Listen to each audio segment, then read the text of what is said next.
Computer আর মানুষের মধ্যে একটি পার্থক্য হলো মানুষ অনেক ভাষা বোঝে, আবার একটি ভাষার অনেক সাংকেতিক চিহ্ন থাকে, কিন্তু কম্পিউটার 0 আর 1 ছাড়া কিছুই বোঝে না। 0 আর 1 আসলে কিছুই না, ভোল্টেজ ডাউন, ভোল্টেজ আপ। মানুষের ভাষাকে বলা হচ্ছে হিউম্যান ল্যাঙ্গুয়েজ, আর কম্পিউটারের ভাষাকে সাধারণভাবে বলা হয় মেশিন ল্যাঙ্গুয়েজ। কম্পিউটারকে কোনো কিছু বোঝাতে গেলে তা অবশ্যই 0 আর 1 দিয়ে বোঝাতে হবে, কিন্তু সবকিছুকে 0 আর 1 দিয়ে প্রকাশ করাটা সহজ কাজ নয়। উদাহরণস্বরূপ 473 এই সংখ্যাটিকে আমরা 0 আর 1 এ প্রকাশ করলে যে সংখ্যা পাবো তা একটি অনেক বড় সংখ্যা, যা মনে রাখা 473 মনে রাখার থেকে অনেক বেশি কষ্টসাধ্য। তাই প্রয়োজন হলো এমন কিছু যা হিউম্যান ল্যাঙ্গুয়েজকে মেশিন ল্যাঙ্গুয়েজে রূপান্তর করবে। এই প্রয়োজনীয়তাই প্রোগ্রামিং ল্যাঙ্গুয়েজ তৈরির প্রথম ধাপ।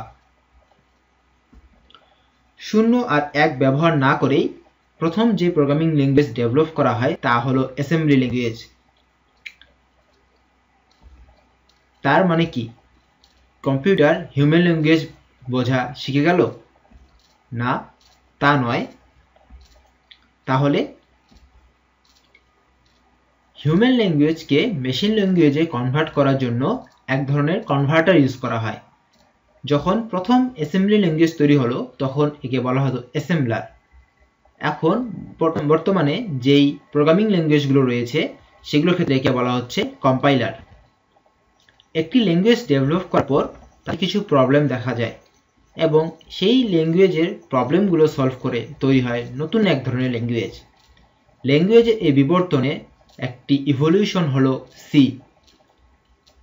সি এর একটি ইনক্রিমেন্ট রূপ হলো সি++, যার মাধ্যমে সি এর অনেক প্রবলেম সলভ হয়ে গেছে এবং এর পাশাপাশি সি কে একটি আলাদা রূপ দিয়েছে। আর এই সি++ এর বাংলা ভিডিও টিউটোরিয়ালে আপনাদের সবাইকে স্বাগতম। আমি Mohammad Sharif Chowdhury, BSc in CSC, Haji Mohammad Danesh science and technology university, Dinajpur.